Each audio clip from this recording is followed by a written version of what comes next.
Good morning. It is Wednesday, February 27th, and today I am leaving West Florida Rehab after 16 days of therapy, and I am heading home.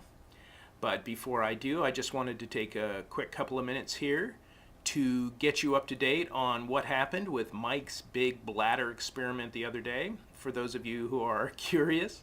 And if you're not, if you would rather not hear me discuss my bladder, then there are millions of other great videos on YouTube for you to check out, including those two guys that do weird things with Diet Coke and Mentos, or perhaps that Britney Spears guy. You can check those folks out. But for those of you who are curious, here's what happened. It was sort of successful, but then ultimately unsuccessful. In other words, I was able to go, but I was not able to go enough.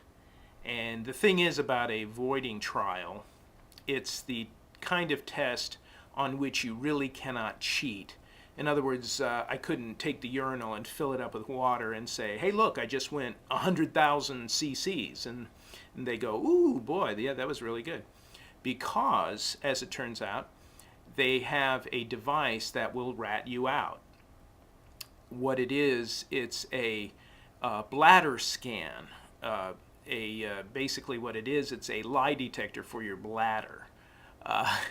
Because what they do is after you void, they take it and it's kind of like a little ultrasound sonar device thing. They apply it to the area around your bladder, and it can tell them how much you have remaining in your bladder after you go. Well, unfortunately, even though I was able to go, I had too much remaining in several instances throughout the day.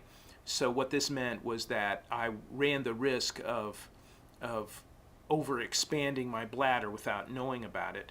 So my doctor recommended that rather than risk damage to my bladder that could have serious repercussions down the road, in other words, later in life, and even pose a threat to my kidneys and that kind of thing, that we take measures now. In other words, we go ahead and go back on the catheter for another couple of weeks and basically just give myself time to recover some more before we try it again.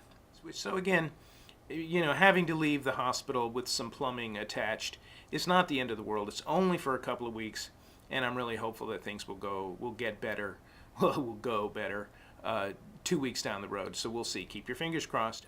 And again, I really appreciate your interest, and thanks for all your good wishes that you've sent along. It's been a really big help, and thanks for keeping in touch, and we will see you soon. Take care.